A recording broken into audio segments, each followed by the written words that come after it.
All right, students, we are looking at page 35 in the Headway Upper Intermediate Students book. So this is at the introduction to Unit 4. It's a very good idea to study page 34 first, and especially to study the cartoons that are on pages 34 and 35, and do the listening from exercise 3, and then exercise 4. It says to match statements and questions with the pictures. So I would recommend pausing, making sure you've done that before you study the language focus. So part 1, the instructions in the book say in exercise 4, find and read aloud. All right, so questions. We have several kinds of questions we're looking for. The first one, questions with auxiliary verbs. There are lots of them here, so let's look at them. What did you make that face for? Doesn't it look good? Can I speak to... Haven't I told you? Where are you going? How long will you be? All right, now we are also looking for questions without auxiliary verbs. How come you're ill today? Who gave you that black eye? Two ways of asking why. Notice, what did you make that face for? And how come you're ill today? Notice something. If you ask a question with what, and then you have for at the end, this often is a way of asking why. What did you make that face for? Right? How come you're ill today?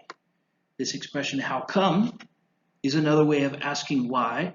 After the words how come in a question, we follow the word order for a positive sentence, not the usual word order for a question. So take note of that. How come you're ill today? It's another way of asking why. Why are you ill today? All right. Now, a question with a preposition at the end. We saw it a moment ago. What did you make that face for? Question word plus an adverb. How long will you be? We know how is a question word. Long here is an adverb for how long you're doing something. How long will you be? An indirect question. I want to know if you'll marry me. Now, we're looking at negatives and negative questions. Doesn't it look good? And haven't I told you? Now, sometimes we ask a negative question. This means a question with a negative form like nt or not. Okay? Sometimes we ask negative questions if someone's angry, right? People say, haven't I told you? Didn't I tell you not to do that? We also ask negative questions sometimes when we're sure the answer will be yes, or when we're very surprised about something and we thought almost for sure that we knew something, so we're asking for confirmation. We ask a question in negative form. Isn't that right? Now, a future negative, you won't be late. All right. Negatives with think and hope. I hope you won't be late. I don't think you will.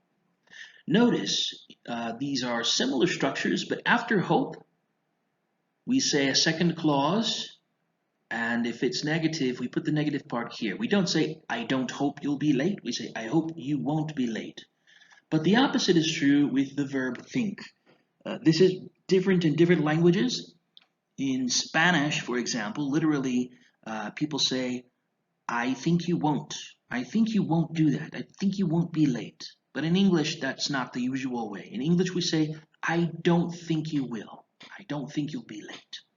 I don't think he's coming to class today. Right?